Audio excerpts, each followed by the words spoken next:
attention, please. Well, welcome everyone. Good afternoon, and it's really an amazing crowd here.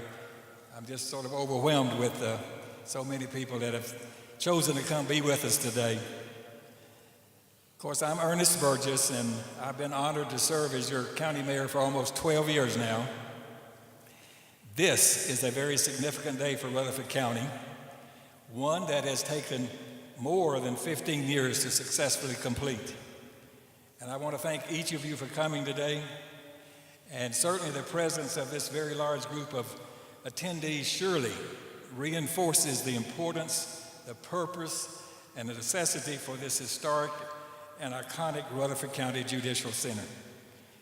There are several people here, and I'm sure I'm not going to recognize everybody that needs to be identified, but several special guests have come to be with us, and there certainly may be some others, but these are the ones that we've identified and have RSVP'd.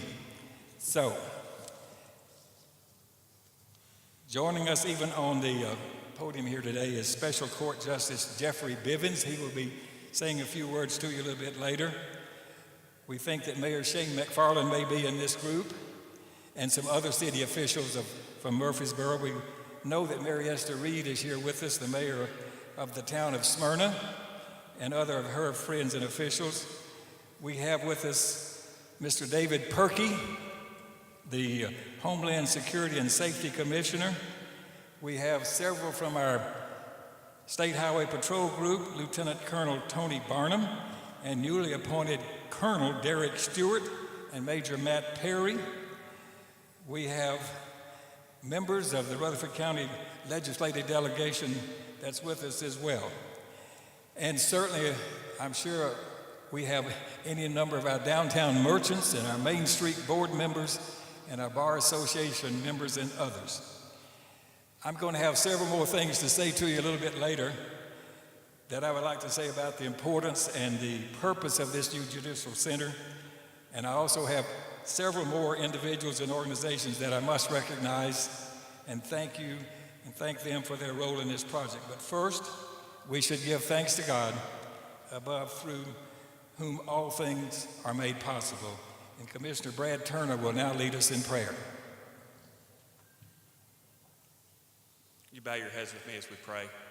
Heavenly Father, we are grateful for an opportunity to come here and give thanks for a wonderful building and for those who have put in such hard work to make this body of labor come to fruition, Lord. We ask for not only your protection over this, Lord, but honor those who come into these doors. I'm reminded that you sent your son, the innocent, to die for me, a sinner who was guilty, and I ask that we keep that in mind as we continue to honor you through the individuals that walk through these doors. May we practice the right amount of grace and mercy and accountability the same way that you've done to us, Lord. Again, we ask that you bless this building. We are thankful for those who are here today. We're thankful for this community.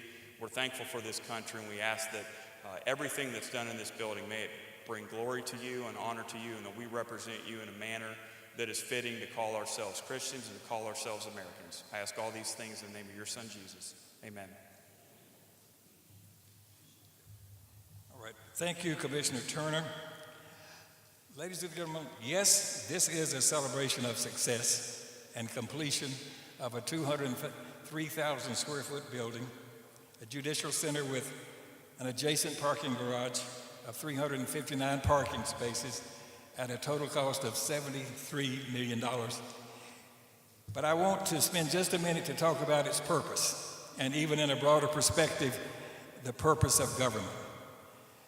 Peter Drucker, a renowned business consultant that many of you have read about, said any business only needed to answer two questions. What is your business, and how is your business? This applies to any organization, even government. This building and its purpose emphatically reminds us of what the real business and purpose of Rutherford County is. Sure, our business is to provide education, civil services, law enforcement, fire protection, and certainly the execution of justice, and much more. All of these can be summed up as the basic purpose to serve others, regardless of their position in life. We must embrace the belief that every person has equal value. We must mete out justice for all with impartiality, fairness, and dignity. Nothing is more important than changing lives, even if it is just one at a time. Everything that government does can simply be summed up to say, provides services and support to all that will enhance their quality of life. This building is just a tool that will be used by all those in this important judicial system in the never-ending important journey of providing an opportunity for each citizen to be successful and productive. I am confident that our judges, our circuit court clerk and staff, the chancellor, the clerk and master, the child support referee, our members of law enforcement, the district attorney's office, the public defender's office, and our clerk staff will do that every single day as they serve our citizens of Rutherford County. Now we've got three people that I'm just going to go ahead and give you just a little introduction about them. They will come forward in order of this introduction and make some remarks and comments. First, we have Judge Ben Hall McFarland, who is our General Sessions Senior Judge. He is a graduate of Central High School, MTSU, and the UT School of Law.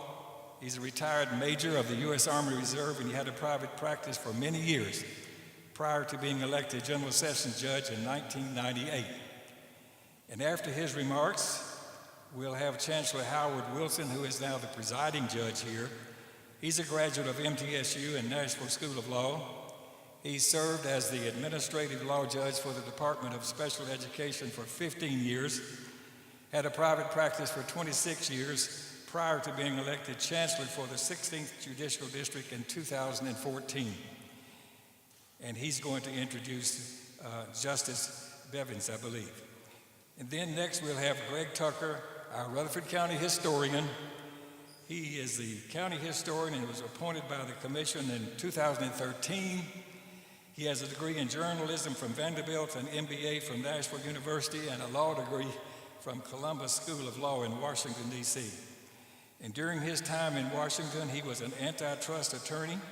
He was the chief litigator for HCA before retiring. He is a current member and has served as the president of the Rutherford County Historical Society and has authored several books regarding the history of our county.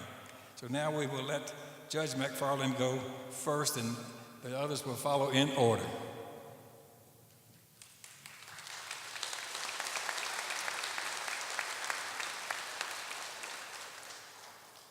Hello, everybody. They didn't tell me there was going to be this many people here when they asked me to do this.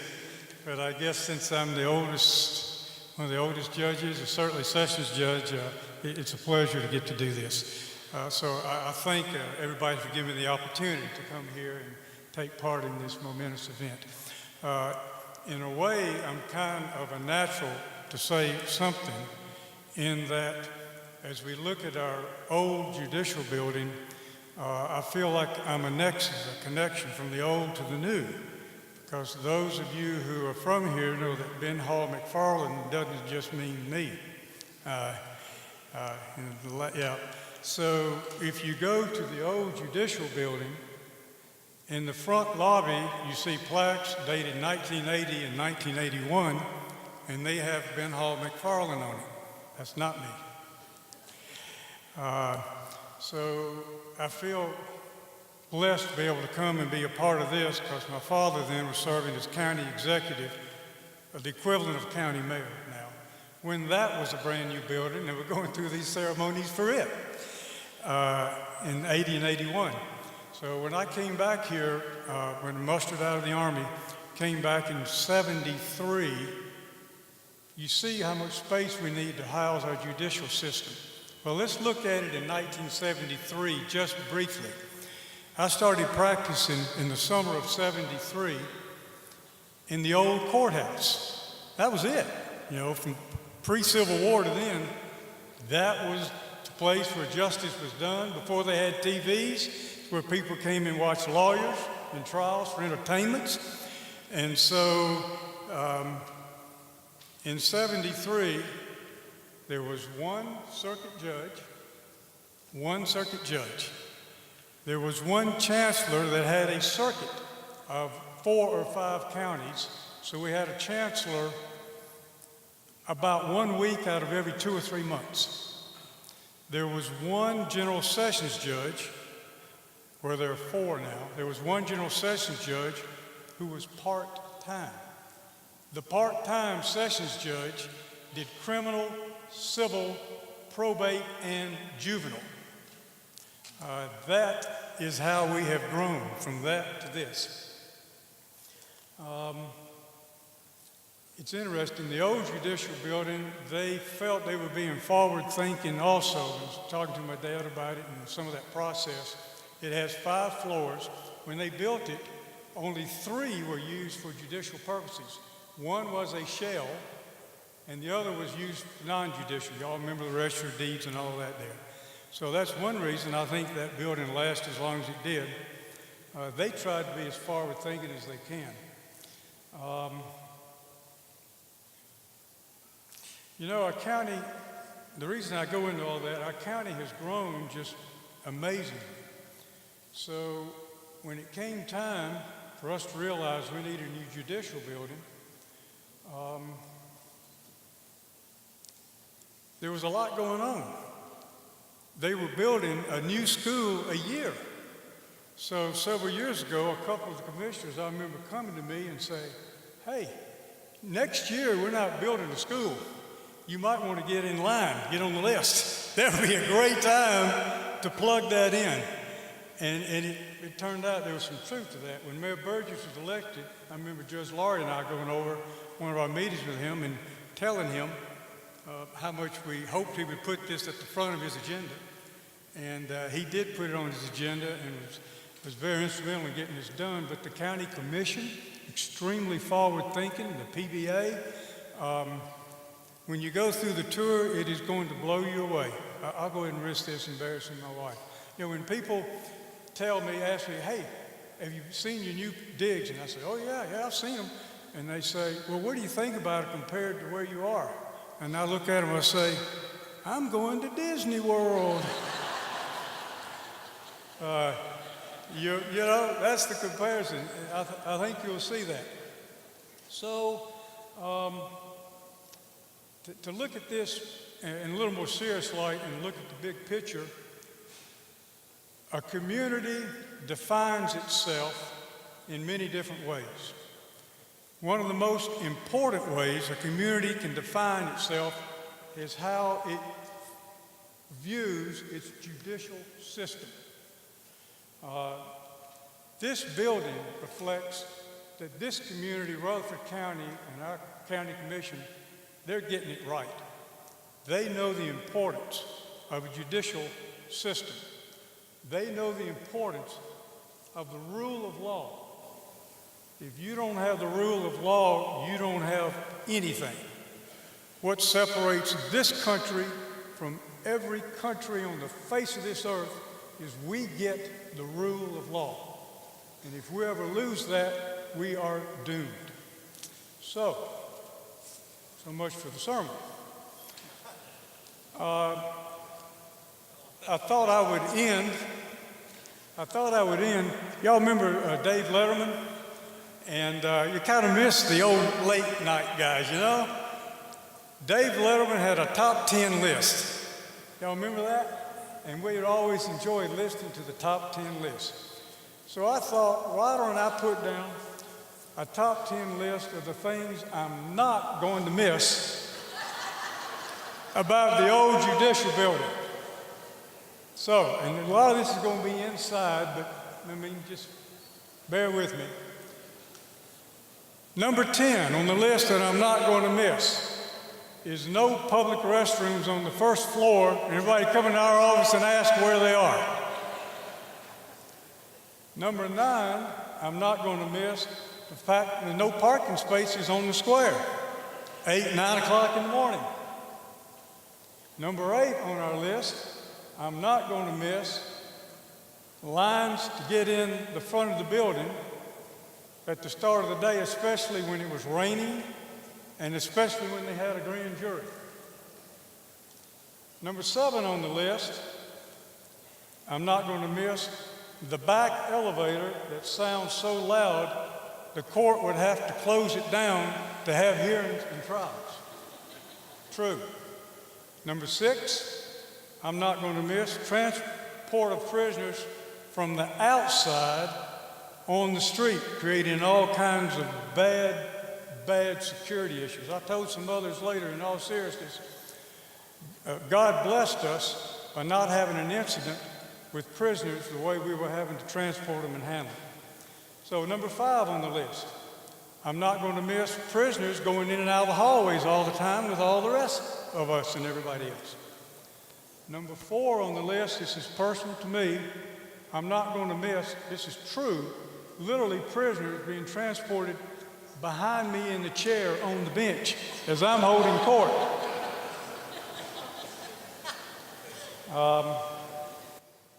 Number 3, personal, I'm not going to miss not having any cell phone service in my office.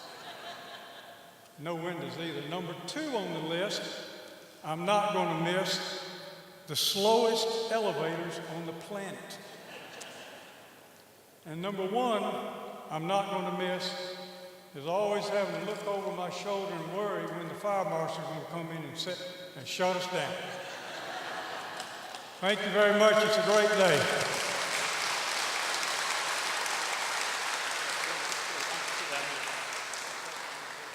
Thank you. I'm Chancellor Howard Wilson, and it's a pleasure to be here this afternoon.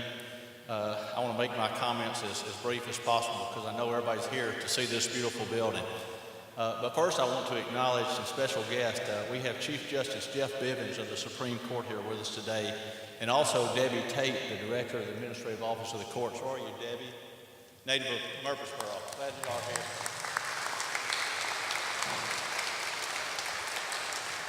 It's an exciting and also challenging time to be in public service in Rutherford County.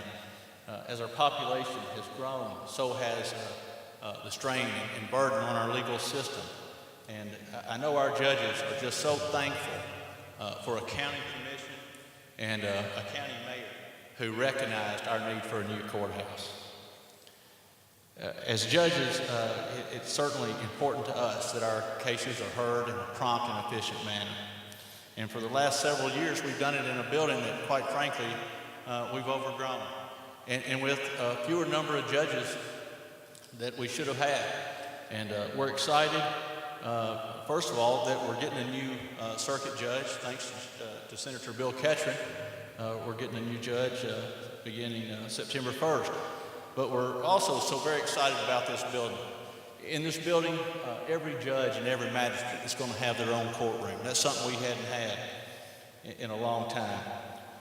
The technology in this building is top-notch. We're going to be able to fully implement our e-filing and electronic evidence system that we think is going to take Rutherford County on the cutting edge of technology. And we're also going to have the space to enable our court clerks, our public defenders, our district attorneys, and private attorneys to better serve all litigants. Of course, getting to this point, it's taken a lot of hard work. Mayor said 15 years in the making. I know for the last 2 years, it's been a full court press, and it's taken a lot of strong leadership. And I attribute that strong leadership to Ernest Burgess, our county mayor. He pulled this off and pushed this through. Also, I want to thank the county commission. I want to thank Sheriff Mike Fitzhugh, our incumbent sheriff, and of course the many county employees and committees and boards that worked to get this job done. Also, I'd like to thank the construction team, especially Jerry Preston, the project manager, who did a superb job, a remarkable job of getting this building done and done in a timely manner. More importantly, though, I want to thank all the citizens of Rutherford County. This is their courthouse, and their support of this project made it possible. And I know this is a building that we can be proud of for many years to come. But finally, the most important part of this building isn't actually the building, but it's the people that work inside this building. I'm so blessed to be able to work with the finest judges in the state of Tennessee, as colleagues. Our attorneys in our local bar are the best in the state. Our clerks are customer service and compassionate people who want to see things done. and our security team, the sheriff's office, their deputies that keep us safe are certainly top notch. So I just want to thank all those people, and hope everybody gets a chance to come up and see all the buildings, see my chambers. And at this time, I want to introduce Chief Justice Jeff Bivens of the Tennessee Supreme Court.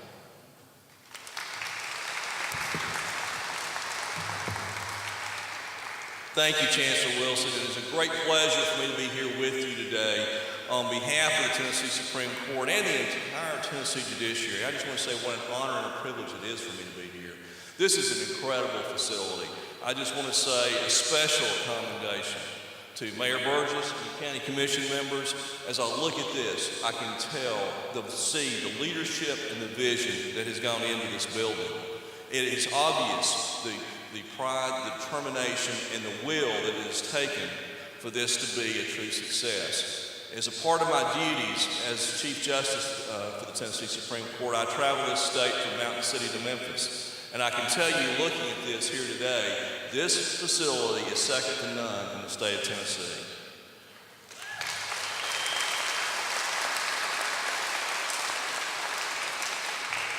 It is a facility which will promote access to justice for all the citizens of Rutherford County.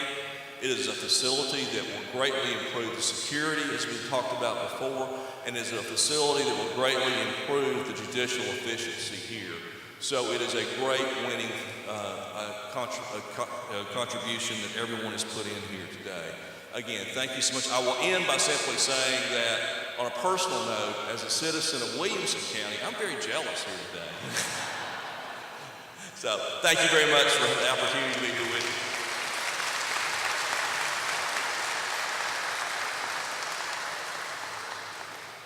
Well, I know you've been standing a long time, but as I listened to the remarks of the distinguished jurist before me here, I couldn't help but think of 1789, and I'm sure a lot of you had the same thought.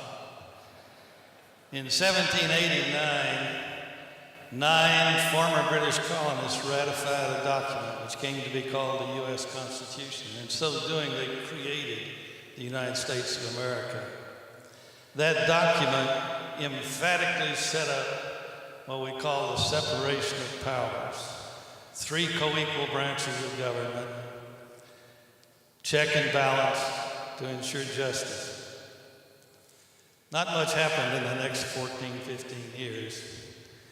But in 1803, the state of Tennessee, oh, by the way, the state of Tennessee was formed in 1796, so maybe something important happened.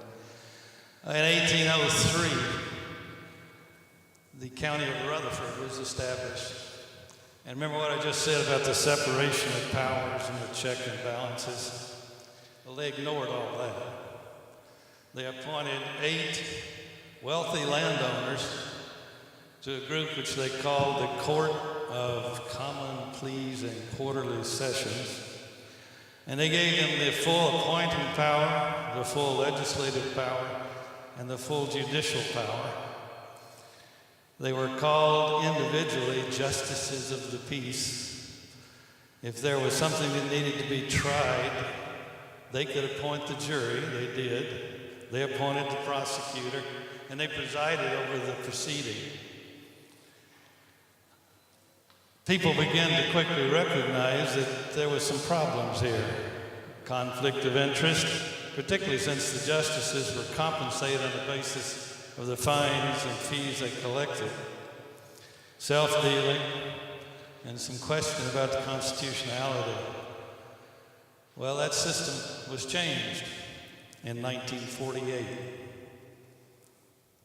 In those intervening years, there's a lot of history.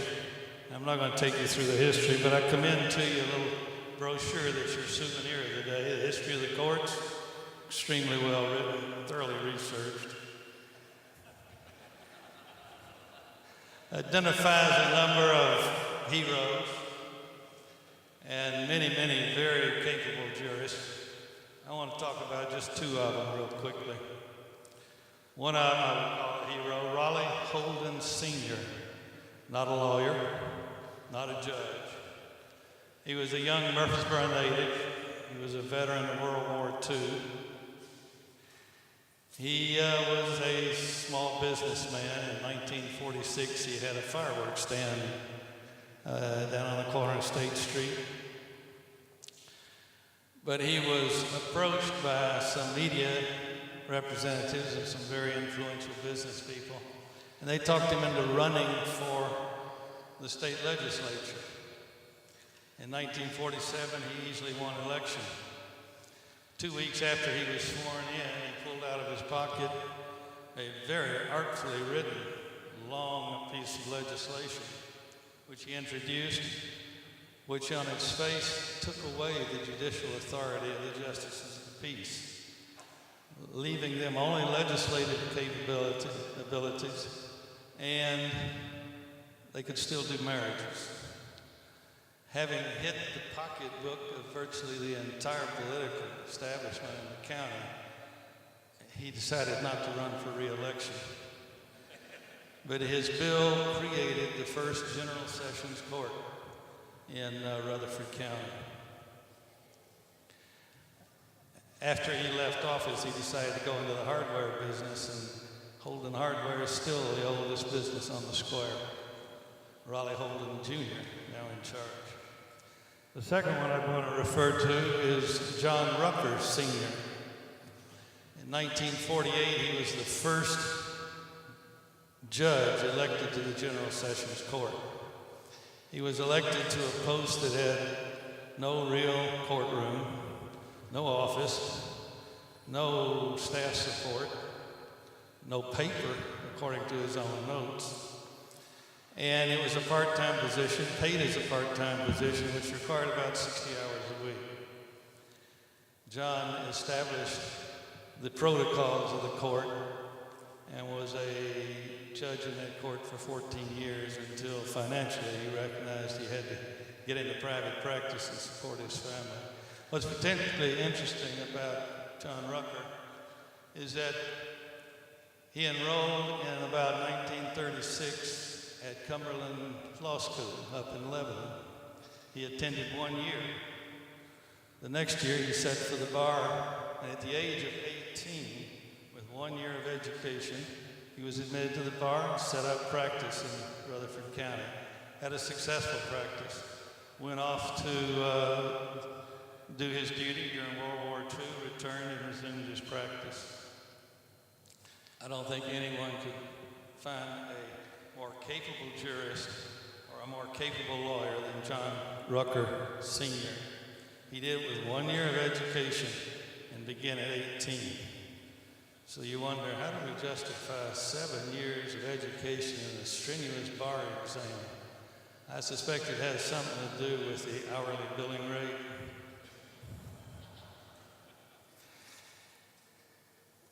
I also couldn't help but wonder what someone who saw this beautiful, very functional building that was a jurist back in, say, the 1830s, what would they see? Well, a little quick check confirms that this would have been the largest building west of the mountains in the 1830s.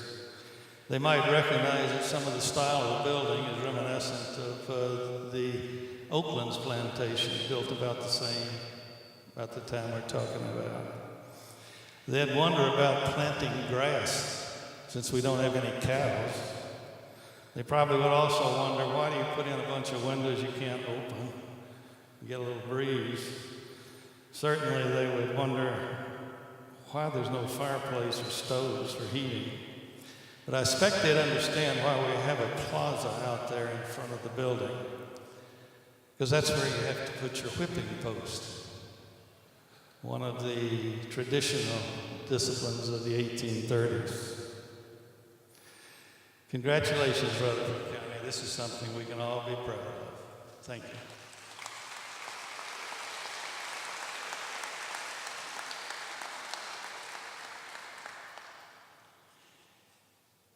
All right, thank all of these gentlemen for their contribution to this process.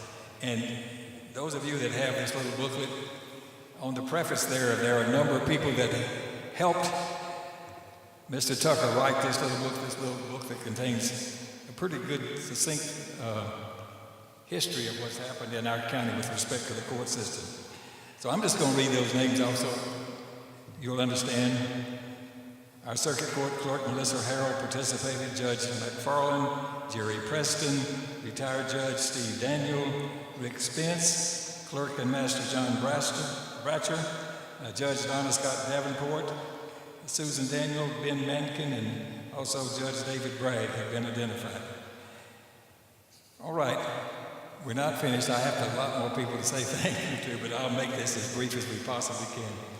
The need for a criminal justice center with a supporting parking facility, a correctional work center, and a juvenile detention center was identified early in 2002 by the County Commission. Approval of the expenditure to develop a facilities master plan by the Commission was made in March of 2002. This plan was completed in December of that year, and in August of 2003, the Commission passed resolutions to proceed with the Justice Center project to be located on the former Health Department site, which is still alongside of us, along with some adjacent land through the acquisition of properties along Maple Street. And in May of 2008, a needs assessment for the Judicial Center was completed for the Public Building Authority by Justice Planning Associates and Grisham Smith and Partners. And the programmatic findings of this study, which was updated a bit in October of 2013, remained as the basis for the new center's need until March of 2014, when the PBA and the county entered into an agreement with an appropriation of $5 million from the County Commission to begin the design process for this new center.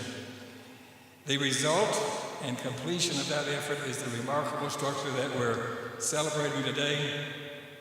And in a very, very special way, I just want to say thank you very much to each of the members of the PBA who for several years now, even before this, have served in this important leadership role without any compensation. So I'm just going to call their names. They're all here, but I think they're due a special honor and recognition. Jim Bailey, Mike Picklesheimer, Blake Smith, Dow Smith, Leslie Smith, Stan Vaught, and Steve Waldron. Let's give them a round of applause to show our appreciation.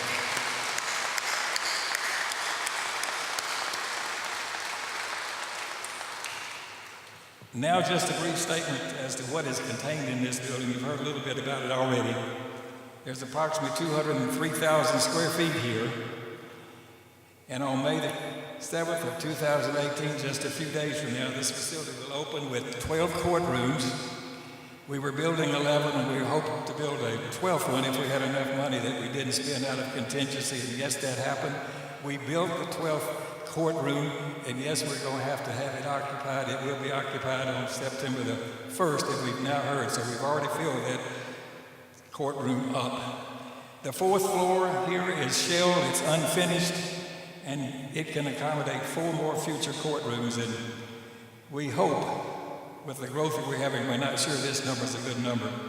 We hope these 16 courtrooms should be sufficient until approximately 2050, surely 2040. But the center's design is based on a secure model where there are 3 separate circulation patterns, one for the public, one for detainees, and one for staff and judges. These 3 circulation patterns only meet in the courtrooms. All circulation in and around the center is monitored by a video security network. Also in the center, spaces provided for the circuit clerk, the clerk and master, court support spaces, and approximately 24 spaces down in the garage for our judges and their assistants. The project also, as you know, included a parking garage with 359 spaces that was completed in September of 2017. During 2014 and early 2015, the PBA assembled a project team. In addition to Justice Planning Associates, which did the actual programmatic study, consisting of an owner's project representative, Pinnacle Construction Partners, an architectural firm, Grisham Smith and Partners, and a construction manager, general contractor, Bell and Associates. And I think all of you understand the project of this scope is very complicated. It requires a very high level of expertise in which this team has so professionally provided. With input and suggestions from the design committee and interested citizens that participated in that discussion, this team worked in a very, very seamless manner to produce an outstanding facility that will serve as a notable linkage to the historical heritage of the county, as well as serve the county very well for many years to come. My thanks again are extended to the members of the PPA and all the members of this project team that have done really a remarkable job of directing the successful and development and construction project, both of which was on schedule and within budget. Now I'm going to read off the names of this project team, and even though they're not known to a lot of you folks, they have contributed immensely to this success. Mike Thomas and Cliff Woodard from Justice Planning Associates, Jerry Preston and Michelle Thomas from Pinnacle Construction Partners, Steve Johnson, Adam Nicholson, Afton Mooney, Jeff Kuhnhem, and Don Dwar from Gresham Smith and Partners, Keith Pyle, John Thayer, and Sam Hand from Bell and Associates, Matt Taylor from SEC, and Brick Murphy will recognize as the PBA attorney. So let's show our appreciation for all of this team and together.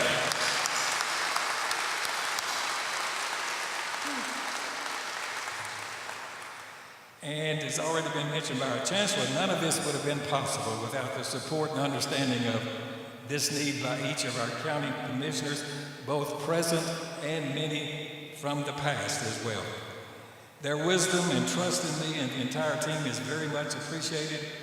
And this did take just a special insight just to find the right time to do this amidst a continuing need for other capital needs, as we all know, especially for additional schools. Okay. Now, I would like to recognize just a few other individuals and groups before this ribbon cutting. I want to thank these people for their great patience during the 2 years of construction that's taken with the buildings here and with the work on the streets that's been taking place. Thank you, business partners that have been impacted by all of this. Thank all the staff and customers of the health department, of our county clerk, of our register bees, and of our property assessor for dealing with this inconvenience all this time. Thank you, downtown merchants. Thank you that are members of the Main Street Board and your Bar Association members as well. All right, now we're going to have this ribbon cutting right over here in front of this mosaic. So these are the people we want to sort of start assembling here. I've got a few more things to say before we cut the ribbon, but the members of the commission, the members of the PBA, the judges, our chancellor, child support referee, the circuit court clerk, the clerk and master, the sheriff, the district attorney, and the public defender. There's a large mosaic that you see here, which is a special artistic rendition of the historic courthouse. This is a unique creation. It's designed by Gresham Smith and Partners with another group called the BIG Visual Group. Now, keep this in mind. This is all only happened with a very generous and thoughtful contribution by Bill Shackett and Gloria Christie of literally hundreds of photographs from the collection of Shackett's photography. Now, those of you that haven't been close to this yet, as you approach this mosaic, all of us can see the resemblance of our courthouse cupola right here. But as you go near that, just a few feet away from that, you're going to see hundreds and hundreds and hundreds of pictures out of this collection that are clear enough for you to identify buildings and events and individuals. So this is pretty remarkable. We're really proud of this. It's a very special piece that links in a beautiful way the past to this very special new center. So now, without further ado, we're going to have the ribbon cutting, and then you may continue your journey through visiting the building here. And thank you for coming. We do very, very much appreciate it. It's been our honor to be a part of this process.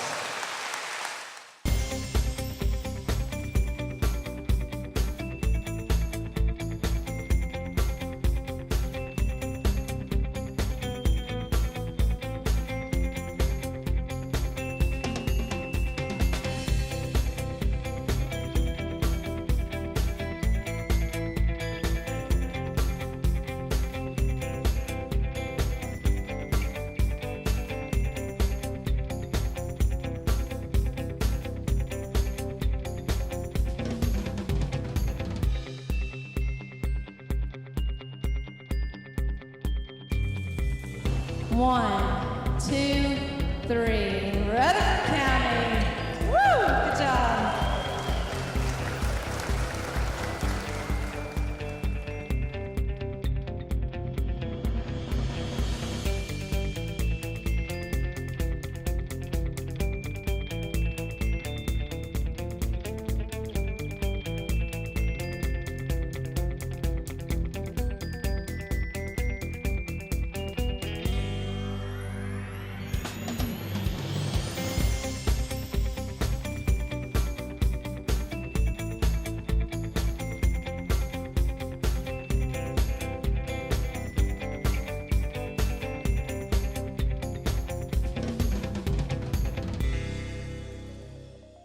It's unbelievable to me to realize that the county has grown this much, that we would need a center this big. But from the case study that we had, the space use study that we had,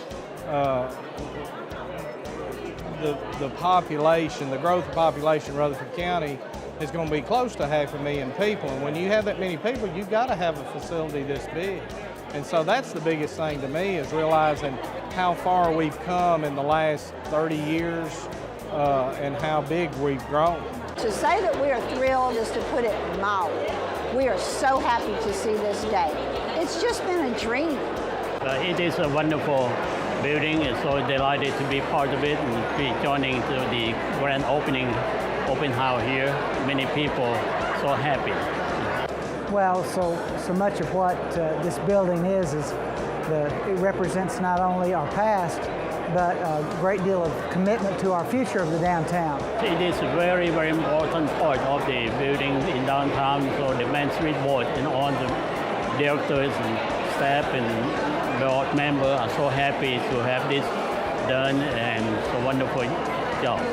Oh, it's an incredible contribution in terms of quality and sustaining downtown, and although it's a judicial building and a lot of things will happen, a lot of activity here, it will affect the economic impact of downtown, and I think the general quality of downtown, it really, because it is done with such quality, I think it will definitely be an asset to downtown.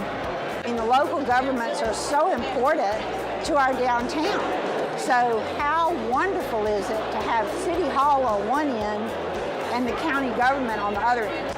There's just quite a story to be told when you see that mosaic. It actually was an idea that came out of one of the people, Adam Nicholson here, that was a part of this construction team. So it kind of got me into the project very early and designing what were the choices of images that we wanted to do for the mosaic, and then to see how many images we could come up with. So it's got historic images, it's got present images, it's got current images of our town, the Greenway system, current pictures of Smyrna, Eagleville, Christiana. They're all in that composite, about 1,800 to 2,000 images, and I think there were about 44,000 images that went into that, making that mosaic. They did a great job. They worked. There were some citizens that worked with them to make sure that our building fit in with downtown. You know, in many cities, you see so many different types of architecture that it just seems to be a mix, and nothing seems to kind of go together. But the new Judicial Center has the same style of architecture that matches up pretty much with our original courthouse. It's updated, but there's a lot of glass, a lot of brick, and some features that help it to blend in with the rest of downtown and maintain our historic sense of community here in Rutherford County. Although it's a courthouse, it feels warm and inviting now. I don't know how you put those two together, but it really is very, very nice.